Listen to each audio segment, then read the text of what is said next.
So, kailangan mag-iingat tayo po sa paggamit natin ng mga insecticide tulad ng mga bygone raid. Meron namang lugar yan kung maraming ipis, maraming insekto sa bahay natin. Pero meron tong peligro sa katawan natin. Tsaka dapat lang tama paggamit. Katulad ito, meron kaming isang can na minsan ginagamit, minsan maraming ipis. Kailangan talaga maghuhugas kayo ng kamay, hindi kayo magluluto. Katulad ko ngayon, naka-gloves ako eh. Kasi kanina humawak ako sa pagkain eh. Mura lang naman itong mga gloves.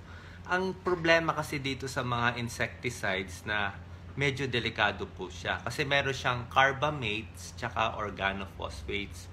Ang trabaho nito, pinaparalyze niya yung insekto eh. Pinaparalyze niya kaya namamatay.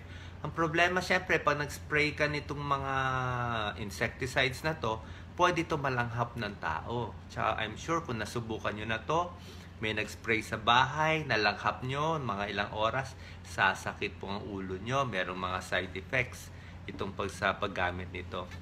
Kaya ang tip natin, number 1, kung mag-spray kayo ng insecticide, dapat doon sa walang tao. Kung i-sprayan nyo yung kwarto, dapat walang tao doon sa loob ng 2 hours or 3 hours.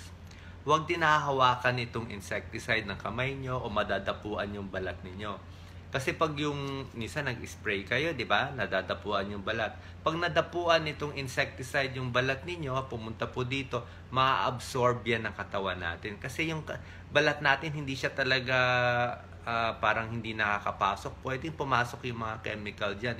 Kaya meron tayong mga pinapahid na gamot. So pag pumasok yan, posibleng may side effect itong mga insecticide.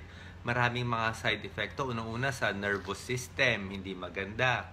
Ano mga bad effects to sa katawan natin? Pwede magka-cancer pag talagang laging nakakalanghap.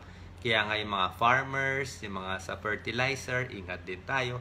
Pwedeng mabaog, low sperm count. Baka hindi nyo alam.